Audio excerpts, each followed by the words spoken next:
Museum Center. And if you're like me, lately when you go grocery shopping, one thing that you can't find is butter. For whatever reason, it's out right now. But you can make it at home.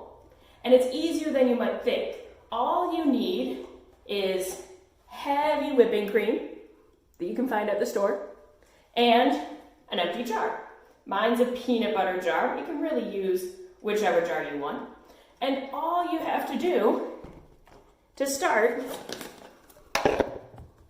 is pour some of your cream into your jar.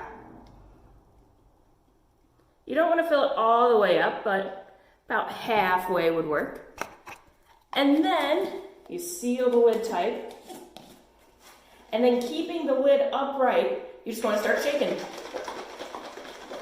And you'll keep shaking for a while.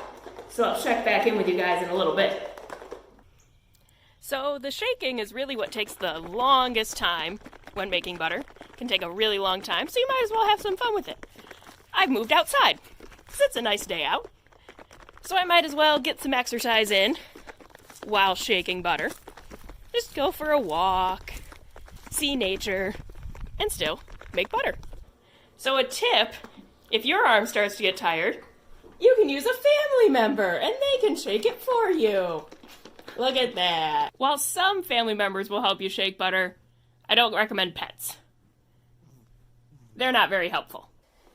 So while you're shaking the butter, it'll take some time, you're not really looking for anything, you're more listening for things. So right now, you can hear it. It sounds very liquidy. The cream's still moving around. And what we're listening for first is for it to stop making noise. Because when it stops making noise, we are halfway there.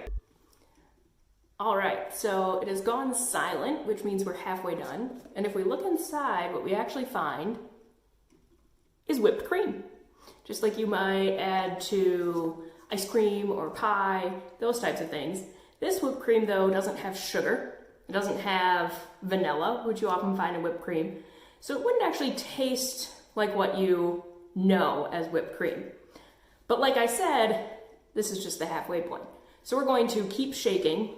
And now we're listening for a thud noise, and we're also going to start to see the cream pull away from the tops of the jar.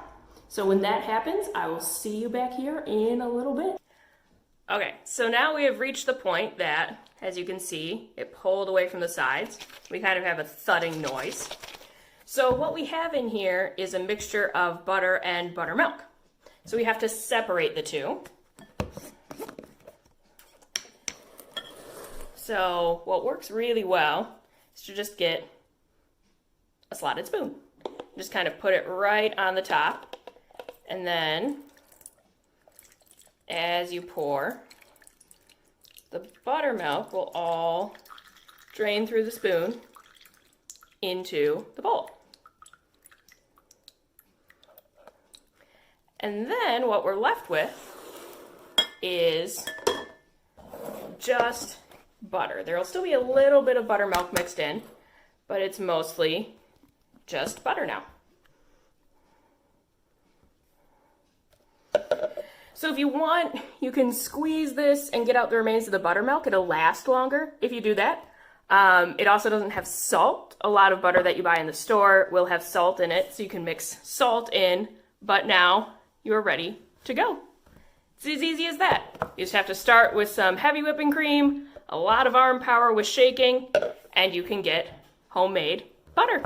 Have fun.